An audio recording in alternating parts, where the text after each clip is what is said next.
for joining us today. Welcome on behalf of the Zinn Education Project for our session today on Black athletes and the Black freedom struggle. Some of you are joining us for the first time, and some have participated in a session or more over the last few weeks. I'm a high school history, social studies, English language arts, ethnic studies teacher in Seattle, and I'm an editor with Rethinking Schools magazine, and we help coordinate the Zinn Education Project along with Teaching for Change. And the Zinn Education Project is hosting this session today, and you can find free downloadable people's history lessons that many of you have used for middle and high school classrooms on the Zinn Education Project's website. I highly recommend you all go check that out. And there's a lot of resources there from Dave Zirin, who we're going to talk with today. But before I begin my conversation with Dave, we want to find out who is in the room and go through our plans together. We're going to do a quick poll to find out how many of you are teachers, who's a librarian, a teacher educator, historian, parent, student, educator of any kind. And some of you might have multiple roles, so just pick the one that you most identify with. All right, so there's the poll up on the screen. And yeah, click the one that represents you. All right, so throughout the session, we want you to use the chat box. Post questions, you can post comments, give resources. If you have ideas you think we should talk about, throw those out there. And our guest speakers will read your questions. And then we'll, after the breakout groups, we'll try to respond to some of those questions that come up. And don't forget to do the short evaluation at the end. There'll be a link posted in the chat so you can give your feedback on today's class. So we're going to start our class in just a moment, but after about 20 minutes, we'll pause so you can meet each other in small groups. It's going to be like a little classroom setting. You can talk about what you learned and come up with questions, share insights. So I am very excited today to introduce you all to Dave Zirin. He's the author of many books, including A People's History of Sports. One of my favorites, Things That Make White People Uncomfortable. He co-authored with Michael Bennett, and he's a regular columnist for The Nation. He's also a good friend of mine who I met when I began my teaching career in Washington, D.C. And I've spent a lot of time on his couch watching sports and cheering and yelling at things. So Dave, good to have you with us today, man. Oh, great to be here. Thanks for having me. No doubt, no doubt. Thanks for joining us, man. You ready for this conversation? Let's do it. All right. All right. Oh, here go the results first, though, Dave. Did you see these? Did. Very all right. So we got a lot of educators, students, parents, librarians, teacher educators here. We got some historians. Looking good. All right. So we're going to get down to this. We got a lot to talk about today. We've had such great discussions about the civil rights movement, the Black freedom struggle. But today we're going to jump in about how it relates to sports. And I just wanted to start with a reflection about sports and education as a teacher, because I think on the one hand, sports saturate education, right? Like they're often the most visible part of any campus, any school. It's what everybody rallies around. But on the other hand, it seems to me that sports are often completely absent from the classroom, right? They're not studied at all in the K-12 curriculum. And I think it's often seen as not a serious arena of study, right? And they're generally excluded from history class, from English language arts, from science. And I just remember In 1995, one of the few times the Mariners ever made the playoffs, there was a one-game playoff, and I was in sixth period. And I was listening to the game on one of those little trying to be slick ear devices, right, on the radio. And when Luis Sojo got that inside the park home run to win the game for us, I leapt up on my desk. I was screaming, and I got in trouble for that moment. But reflecting back, I just thought, if we learned about the physics of baseball in that class, they wouldn't have had to ask for my attention, right? I would have been right there. So what's going on with the sports and education? Well, before I delve into that, I just want to say something about also sports in this series that you guys have been doing. Yeah. I think this does also start to answer that question, at least from the perspective of historians or social scientists out there.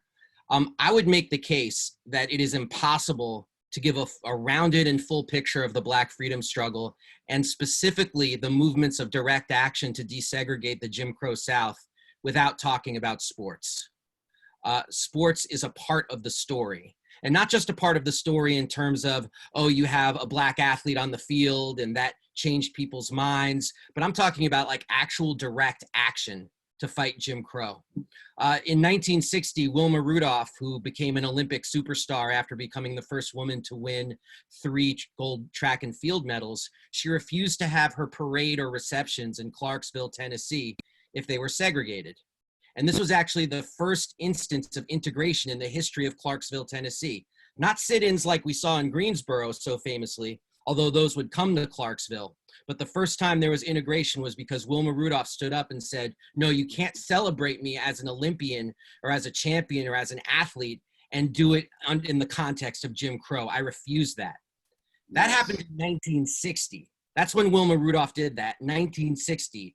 By 1966, 6 years, you have the end of legal segregation in sports in the Jim Crow South.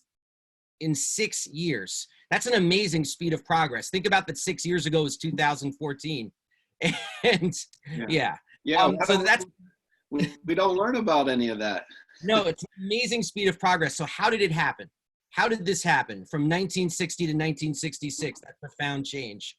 One answer is obviously the broader climate, the broader movements of the civil rights movement, and sports sort of being a part of that, in terms of like when facilities become desegregated, sports becomes a part of that.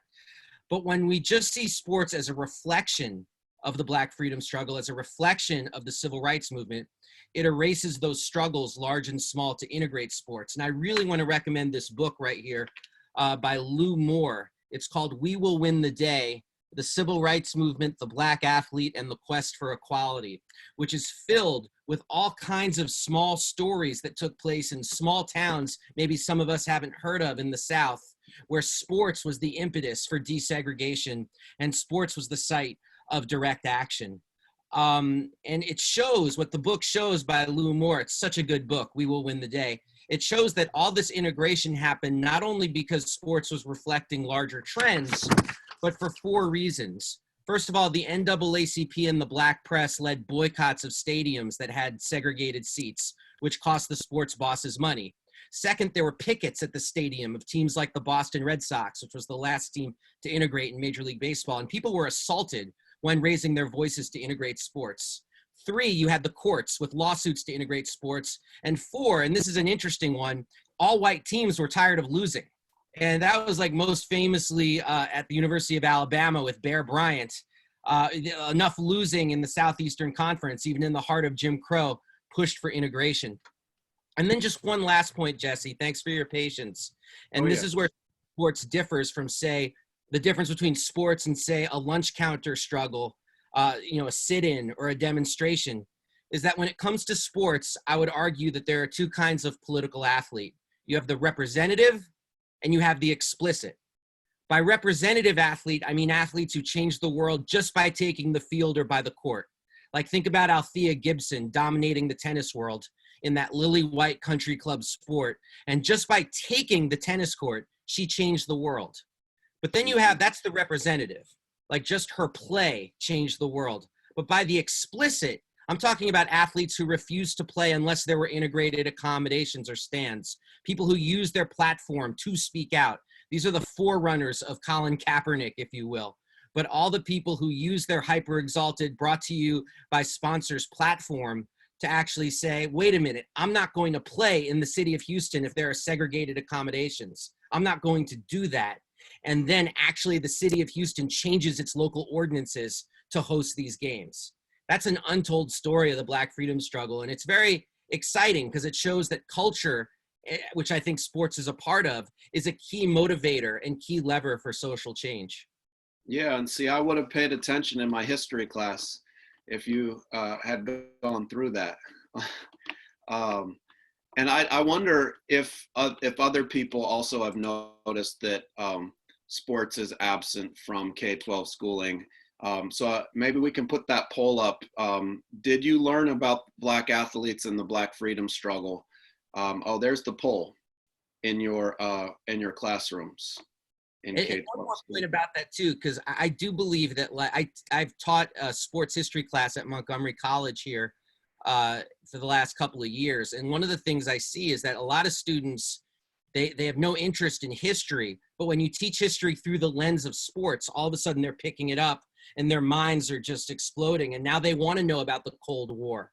They want to know about the women's rights movement. They want to know about the LGBTQ movement, because talking about it through the lens of sports gives them something to hold on to and gives them a frame of reference. And I also want to say, folks might be thinking like, well, wait a minute, but if you do that, don't you exclude the students who don't like sports? I just want to say my experience is that I really do believe that sports is for everybody. And we shouldn't feed the idea that sports are only for the select few. Like, we should expand the idea that sports really are for everyone. And the radicals in the late 60s and early 70s on campuses, they fought for things like universal physical education, for example, just because they believed that sports shouldn't be something for the chosen few, and that we shouldn't have this divide between those who play and those who watch, which is far too often, I think, the fundamental feature in our sports society. No doubt, no doubt. And like how women's suffragettes also believed that, like, riding the bicycle and taking the court was part of their liberation as well, and reclaiming spaces that were pushed aside from them, right? The thing about sports, which makes it such a great tool, is that we're taught that sports is this level playing field, and that if you're good enough, you get to play. Right. Unfortunately, the whole history of the United States is that we don't have a level playing field. And so the battle by LGBTQ people, by women, by people of color, by Black Americans to actually have their place on the field has massive political ramifications, because it holds a light to all the hypocrisies and contradictions of American society. Yeah, and it is really electric when you expose those and talk about history through the lens of sports. I mean, just for folks to know, like, I showed your video, Dave, not just a game. I usually show it every year in my classrooms. And, you know, some of those students who watched that video then led the entire Garfield High School football team in taking a knee, becoming like the first high school in the country to have the entire team take a knee. It can be a really powerful lens to look at history through. And I want to dive into this history because I hate to interrupt you, but you talk about Garfield, and it's such a great story.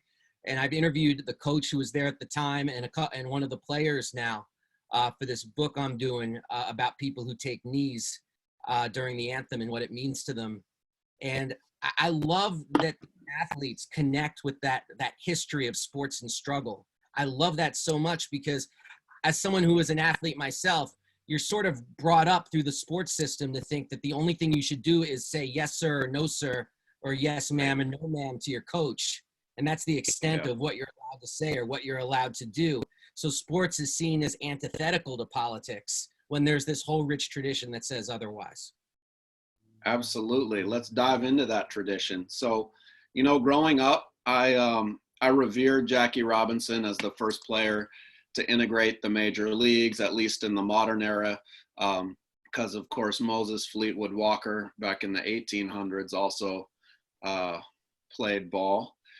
But then I saw I saw Spike Lee's Malcolm X in high school, And that movie, you know, I had to get the X hat, and that movie just really like transformed me, and I was moved by it. And in that film, it's got Malcolm X dissing Jackie Robinson, right? He basically calls him an establishment figure who is shucking and jiving for white people. And it's a white power structure that's happy to integrate one black face into their league without making structural changes. And I think, though, after learning more about Jackie's trajectory, I've really come to a deeper appreciation of the role he played in helping to launch, you know, integrating sports and the Black freedom struggle in general. But I'm hoping you could talk more about Jackie's legacy and the integration of sports. Yeah, there are so many Jackie Robinsons, and that to speak about Jackie Robinson as one person does a disservice to the many twists and turns he took in his own intellectual and political life. Martin Luther King called Jackie Robinson a sit-here before sit-ins, a freedom rider before freedom rides. And I think that's a good starting point for Jackie Robinson, in that he comes into Major League Baseball as a World War II veteran, and as for many people and for many Black Americans, this symbol of hope that after World War II, where the entire country was marshaled to defeat fascist countries in Nazi Germany, that we were reaching towards a place that was going to be less racist going forward, and where the Constitution and its ideals of life, liberty, pursuit of happiness would be open for everybody. And Jackie Robinson was going to be the symbol for that going forward. The reality that Jackie faced was something that was very similar to a lot of King's philosophy a decade later, in that he was really told that if he was going to be that first player, he would have to turn the other cheek, he would have to take all kinds of abuse, and he would have to be stoic in the face of that abuse as a way to be an example, not just for other Black players coming into Major League Baseball, but also for Black Americans who are watching. Like, he was explicitly told that, like, you are a social figure, not just a baseball player, and you need to be an example for the Black masses, not only yourself. And that Jackie was a very prideful person. So that lasted for him till about 1949. Like, he didn't last too long with that. And then he started to speak out a lot more and more about baseball and more about players better not mess with him and better not raise their spikes to him. So you had a much more defiant Jackie Robinson at that point. But then after his playing career ended in 1955, he becomes a barnstorming speaker for civil rights. And he becomes somebody who was the most requested speaker by Southern branches of the NAACP. And the second most requested speaker was somebody you might have heard of named Martin Luther King. And I always found that funny to me, because I imagine people organizing a meeting and saying, "Can we get Jackie Robinson?" "Oh, no, he's busy. Fine, let's get Dr. Oh my God. Right. We got to get Dr. King." But that's how popular he was and what a figure he was. And he would end his speeches by saying, if I had to choose between the Baseball Hall of Fame and full citizenship for my people, I would choose full citizenship time and again. And the irony of some of Malcolm's critiques of Jackie Robinson was that Jackie Robinson in his speeches would talk about how even evil it was for people to point to him, for white people to point to him and say, "Look at all the progress Black people have made," when the mass of people are left behind. And he said, "I don't think the progress of one person should be a cover for the reality that the mass of Black people face." And so his entire life was about a fight between the way he was held up as this establishment figure, which he was, and the possibilities for progress, and his own speeches where he said, no, just because I've progressed doesn't mean there has been progress. Mm-hmm. That's why he was actually a part of the movements and thought it was important for him to be part of the movements. Now, he was also, we talked about a lot of Jackie Robinsons, he was also a diehard Republican. And this is something that you even hear Republicans say things like, "Look, the Republican Party isn't racist." Like, Jackie Robinson was a Republican. Like, you hear that rhetoric from the Republican Party sometimes. But the reality is that Jackie Robinson was a Republican because he was born in Georgia, and he was born through his mother's influence with a real distrust and hatred of the Dixiecrats and the Democratic Party. And then in the 1960s, though, when the Republican Party made their big switch, you know, in 64, they nominated Goldwater, 68, Nixon. That's when Jackie Robinson, I mean, he said things like the Republican Party is the party of violence, When I went to the Republican convention, I know how Jews felt in Nuremberg. Mm. The things that Jackie started to say. So he had a whole realization in real time about the Republican Party's shift to being a party of racism, bigotry, and violence, which of course we're seeing the fruits of today. Jackie Robinson, in many respects, warned us very clearly about that in the 1960s, if you look at his speeches and writings about the Republican Party. And one last thing about Jackie Robinson, because I skipped over it, and not on purpose, but just because I'm talking so fast, is that Jackie Robinson was somebody who, until really the end of his life, he believed in the promise of America very strongly, and that you struggle to meet that promise. And that, of course, is very different from a revolutionary like Malcolm X, but he believed in the promise of America. And part of him believing in that promise had a very ugly effect in 1949 when he spoke at the House of Un-American Activities Committee against Paul Robeson. And, he did so partly because Branch Rickey asked him to, but partly because Jackie Robinson himself was a Cold Warrior. He saw himself that. He was like, I'm an American veteran and I see myself in opposition to the Soviet Union. Here's Paul Robeson, who said something at the time that was very controversial. Paul Robeson said that Black Americans would not pick up arms to fight against the Soviet Union. And they brought in Jackie Robinson to condemn Robeson's comments. And there's a whole story about the testimony that Jackie Robinson also made a blistering speech against Jim Crow, but he did also speak out against Robeson. And one of the most amazing things about Paul Robeson is that he was asked, what do you think about Jackie Robinson's testimony? And he refused to criticize Jackie Robinson. He was like, I'm not going to get into that okey doke. Those were not his exact words, but he said, I'm not going to get into that okey doke of criticizing the other famous Black American to set us against each other. That's not what I'm going to do. So Paul Robeson, who in many respects we can look at if we want to, is the first activist athlete, in addition to so much else. Yeah. We got to say that, Paul Robeson deserves mention in this conversation, and for his heroism and his use of his own sports platform. No doubt, no doubt. So I want to jump ahead to perhaps the most impactful athlete in the struggle for racial and social justice, Muhammad Ali. But like many freedom fighters during the Black freedom struggle, he didn't start off with an analysis of society and a plan for organizing a struggle against racism and militarism. I think, he really developed as the movement developed, but then in turn, he also had a monumental impact on the Black freedom struggle and the anti-war movement. Talk about Ali's influence and trajectory. Well, first and foremost, for the first part of the 1960s, you have the Black freedom struggle in one lane, and you have the anti-war movement, which first off against the war in Vietnam was largely white. It centered around a lot of clergy and college students. This is in the early 60s. And so you have these two grand movements in two separate lanes. And then by 1966, you have the most famous athlete on earth, Muhammad Ali, with one foot in both camps. And so you could say that Muhammad Ali played a tremendously important historical role in bringing those two movements together, both symbolically and in terms of his words, like the ones you see right there, connecting the war at home with the war abroad, which was very common by the late 1960s. But it was really Muhammad Ali who set the tone for that. And you could certainly make the case that that was Malcolm's lasting influence on Ali, even though they did have a famous falling out before Malcolm's death, which we can talk about.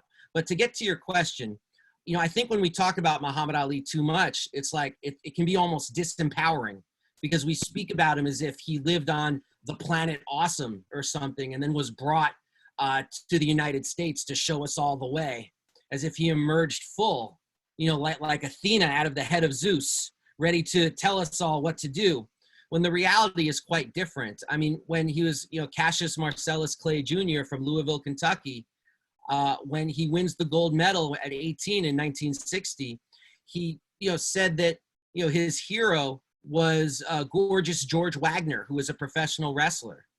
And that was his dream, was to be this great boxer and to be a big talker like Gorgeous George.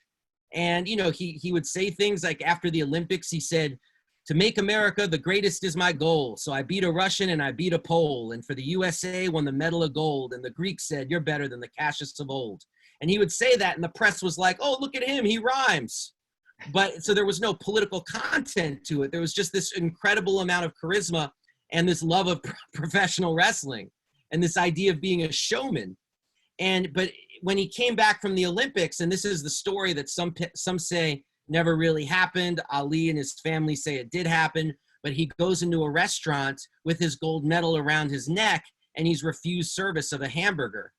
And then he took his medal and he threw it into the Ohio River. And that set him on a path of trying to find answers of like, you know, I'm so pretty, I'm so successful, I've got a gold medal, I should be the all-American boy. Why aren't I? And that he was much more attracted to the politics of the Nation of Islam. He met people who were in the nation.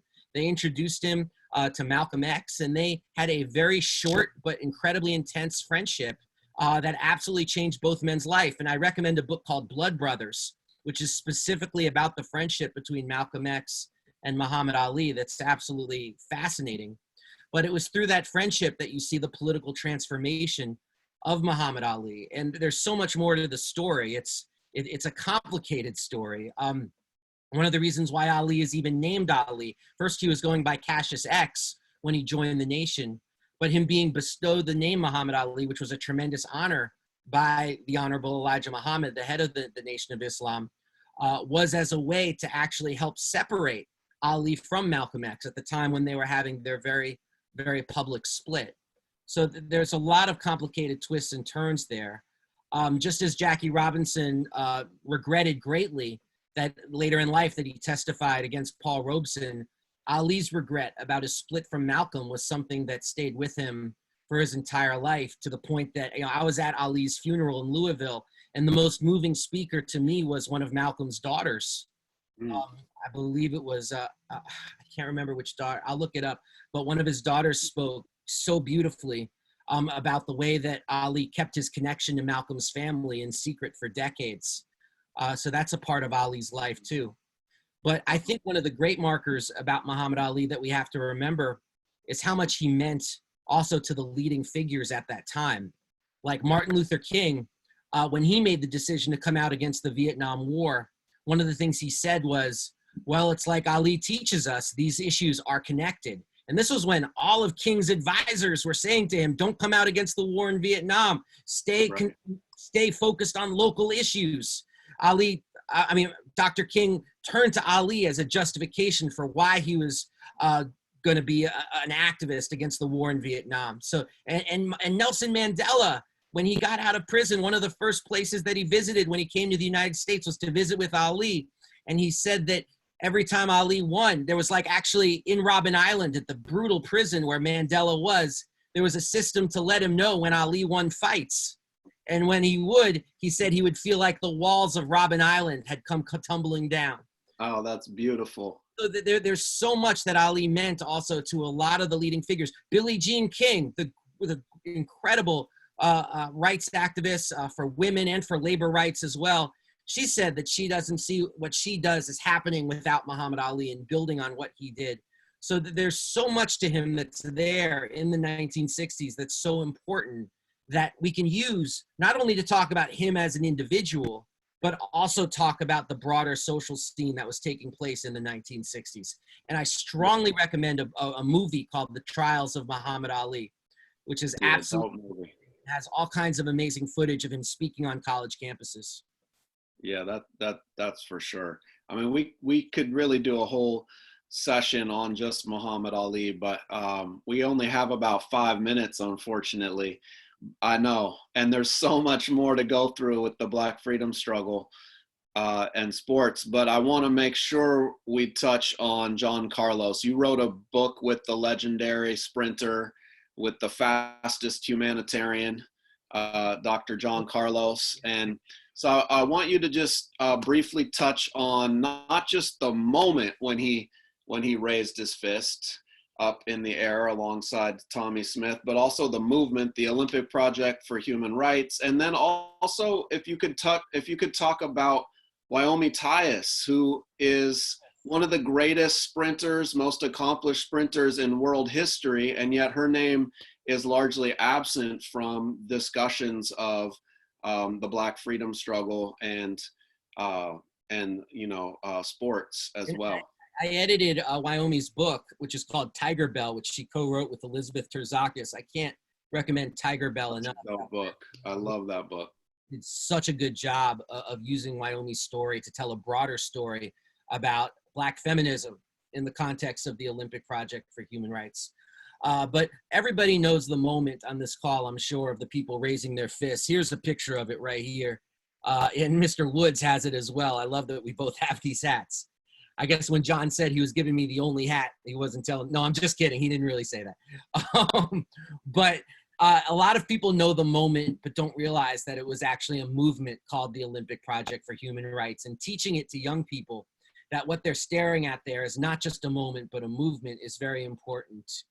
This was a movement that organized to actually have a boycott of Black Americans from the Olympics as a way to highlight racism in the United States. They said, why should we run in Mexico City? That's where the Olympics were, Mexico City. They said, why should we run in Mexico City only to crawl home?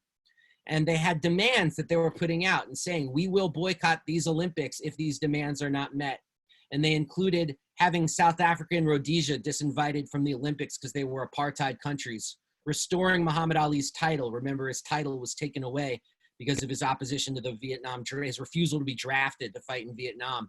More Black coaches, the firing of Avery Brundage, who was the head of the International Olympic Committee, and he was a fascist sympathizer, and the athletes called him Slavery Avery, which is not strong. You know, if your nickname is Slavery, you're probably doing something wrong, I think is a safe bet. Right. And the boycott did not take place. The boycott fell through, although a very famous basketball player did abide by the boycott. That was Lou Alcindor, who later changed his name to Kareem Abdul-Jabbar.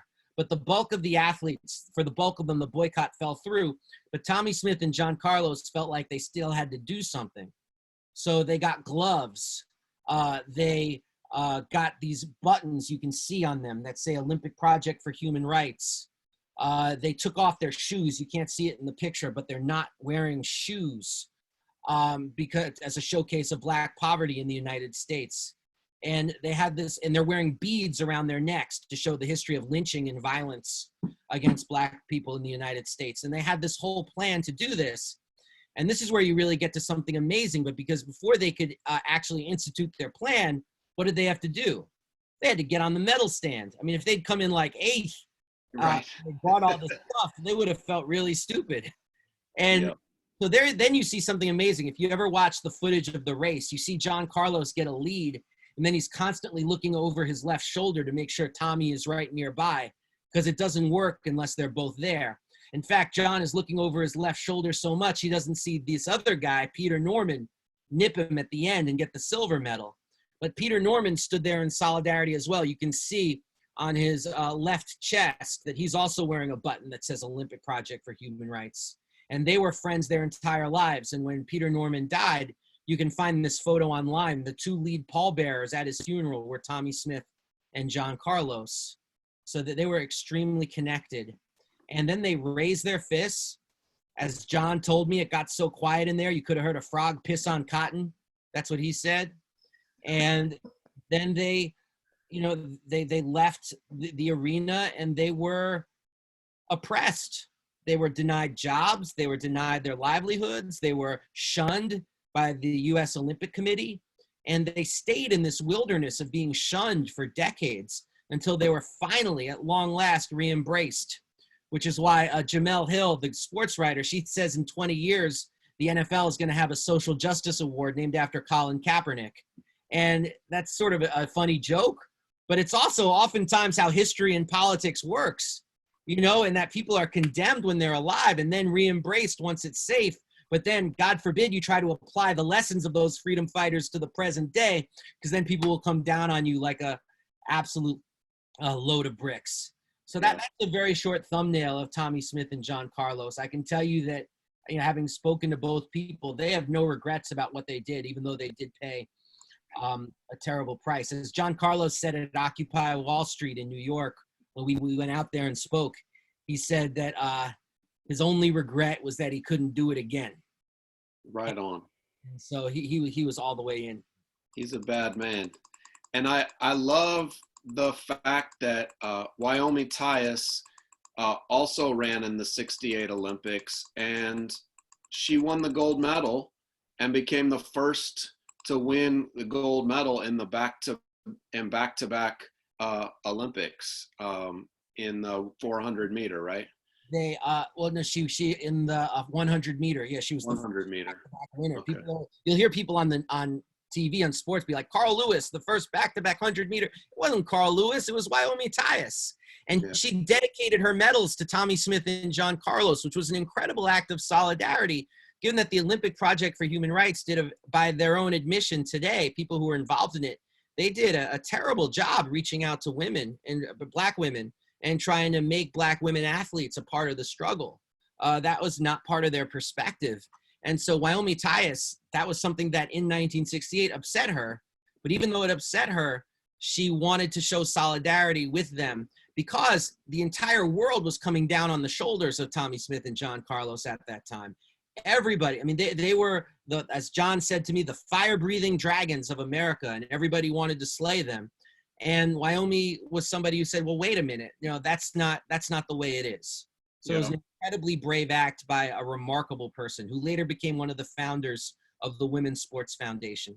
And she grew up in segregated Georgia in a very rural area. Her family were dairy farmers, very poor. And today, where she grew up, there's a huge park for kids that's called Wyoming Tyus Park. That's dope. Beautiful. And wow. I don't know, anytime I feel like no progress is being made and we live in a hellscape, I think about Wyoming Tyus Park and it puts a smile on my face. Maybe Deborah can put up a picture of her with her gold medals there. But we do have to transition to our breakout groups, Dave. There's so many more athletes I'd love to ask you about. And, Curt Flood is one maybe after the breakouts we can get into. There's so much more to discuss. I'm excited to hear what comes of our breakout. There she is, sporting her gold medals and a silver as well. Very quickly about Curt Flood, can I just say something really quick? Sure. Really quick. It's just that Curt Flood was destroyed by Major League Baseball for daring to stand up for his labor rights. And today in baseball, there's something called the Curt Flood rule, where you have to have, you can only be traded if you consent to be traded if you've played for the same team for 5 years and have been in the league for 10 years. So now Major League Baseball has a Curt Flood rule, which is why Jamel Hill's idea that the NFL will have a Kaepernick award is crazy. Right. I feel that. Right on. Okay. So thank you so much for dropping that knowledge. And I think there's so much more to talk about after the break, because we can talk about how that legacy is being reinvented today and make some connections with athletes today. I'm excited for those discussions, but we're going to pause so that you can meet some fellow participants. And first question that we have for Dave says, what do you see as the primary difference between the Ali Jabbar era athlete activist and the LeBron James, Colin Kaepernick era activist athlete? A really good question. There you go. Am I good? Yeah, we can hear you. All right, cool.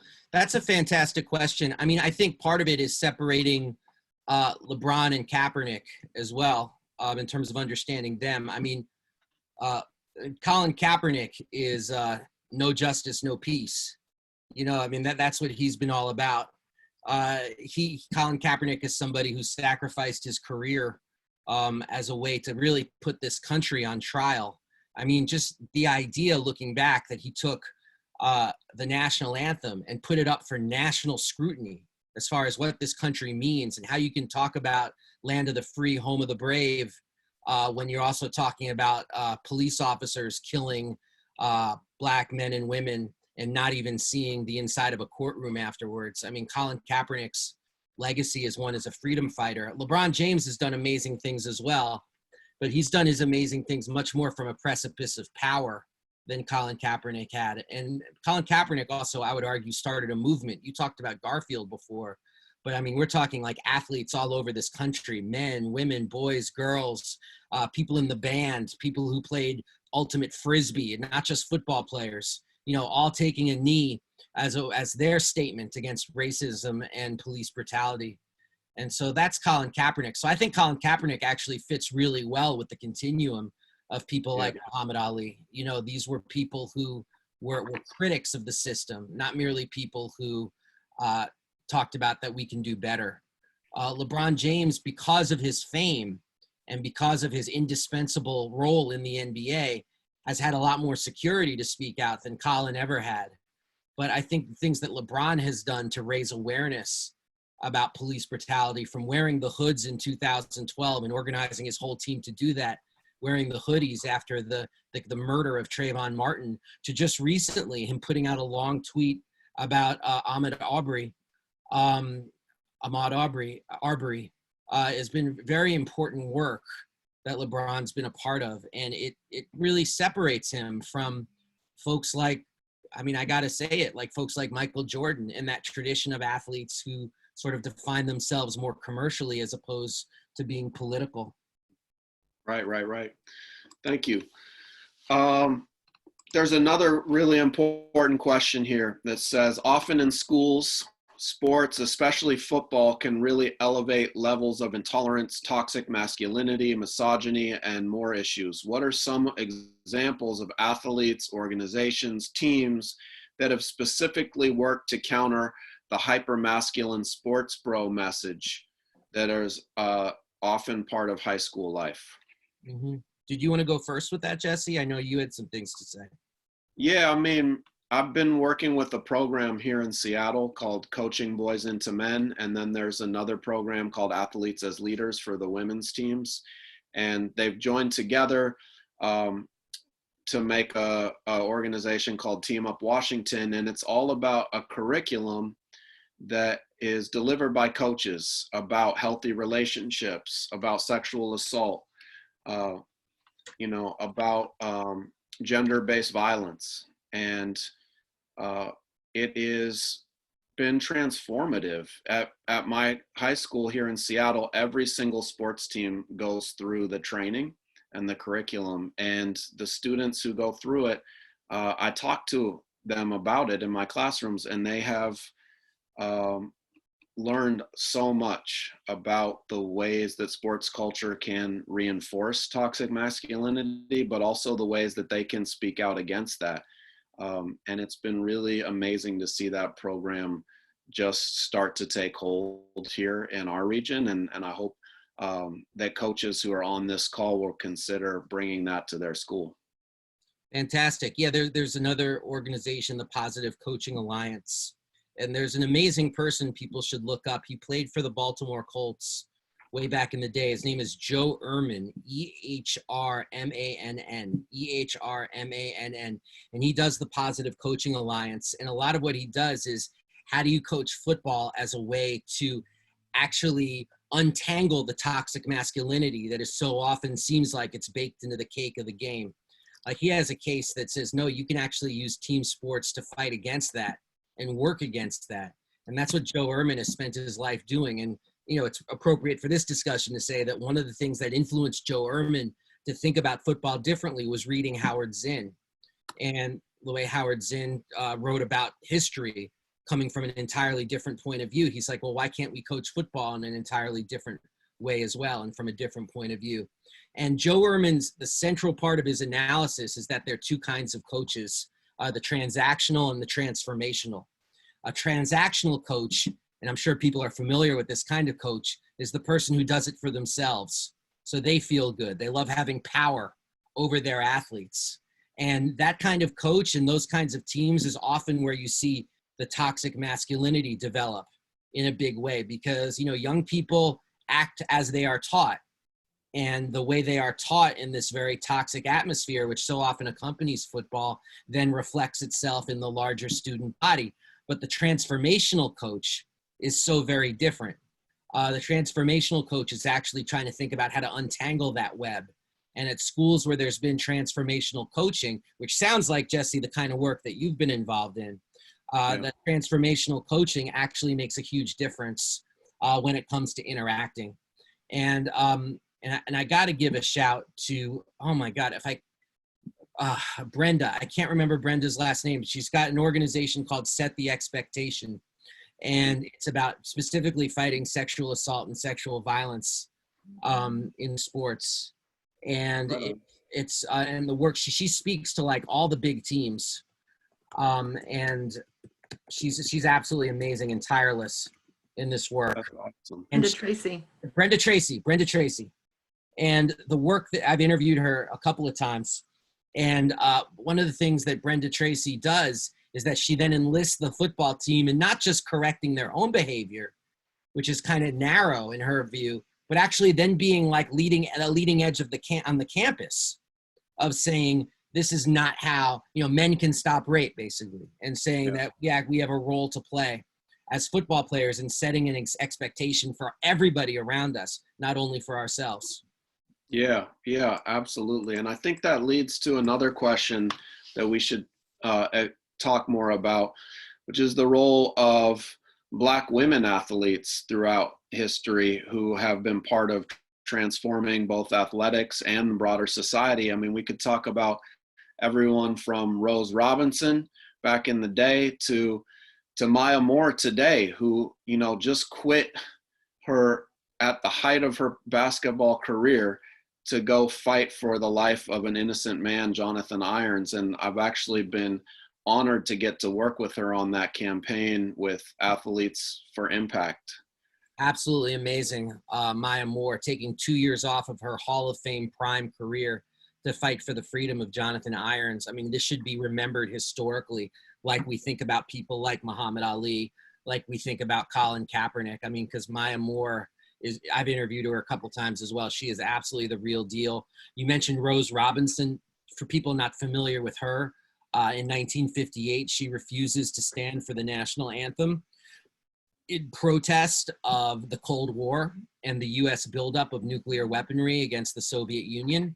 She refused it, even though she tied for first in the, I believe it was the AAU tournament that she was in, the national AAU tournament.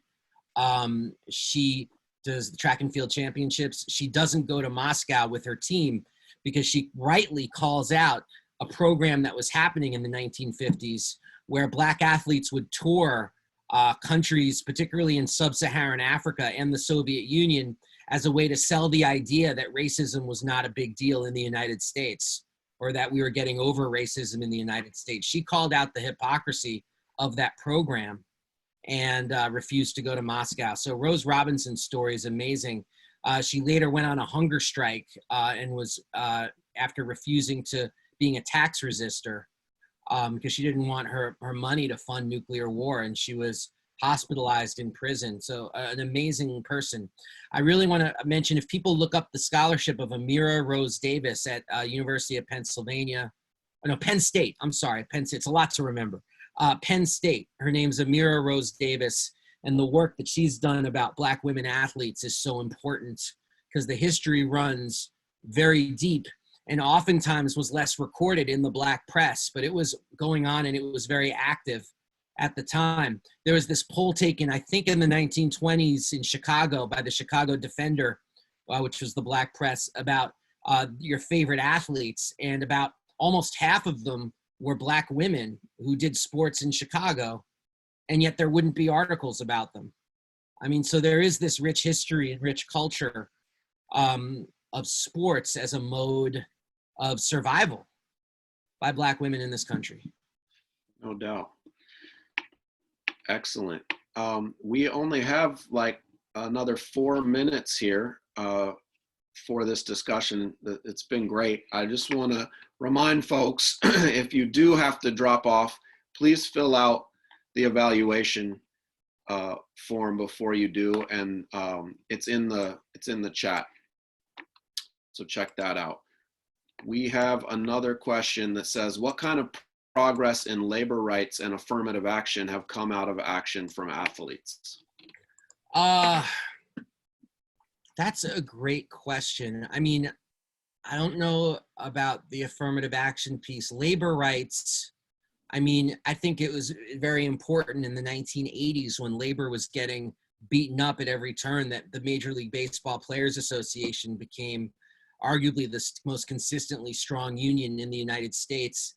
And the NFL Players Association, even though they lost the strike of 1987 where scab football came in, they held armed picket lines. And often in states where it was legal to brandish firearms. I think one of the issues that we confront when we talk about labor in sports is oftentimes the labor movement broadly doesn't look at them as actual real workers because they're athletes and they make these huge salaries. The NFL Players Association is the only sports union that's part of the AFL-CIO. And they all should be part of the AFL-CIO. I mean, they should be actively building solidarity with other workers, but you don't see that because it's generally viewed as, unfortunately, as Bob Lipsyte once said, the toy department is sports. And everything else is serious work. But I think that if there's more interaction, if we can build more interaction and more solidarity between the labor movement and sports unions, you can actually give a shot of the arm to the whole labor movement. Because newspapers used to have like a labor reporter and somebody who covered the labor beat. Like that's been written out of newspaper budgets a long time ago. But when athletes are locked out or go on strike, all of a sudden people are actually talking about labor. Right. Excellent. I mean, what a rich discussion. So many years we've covered, and I hope that this has inspired teachers to bring sports history into their classrooms and into all their subjects. Yes, get that book, get all of Dave's books. Yeah, I wrote some books, but I'm not, recommending them. I'm recommending Lou's book, We Will Win the Day, The Civil Rights Movement, the Black Athlete, and the Quest for Equality. Right on. Excellent. I'm going to get that book myself.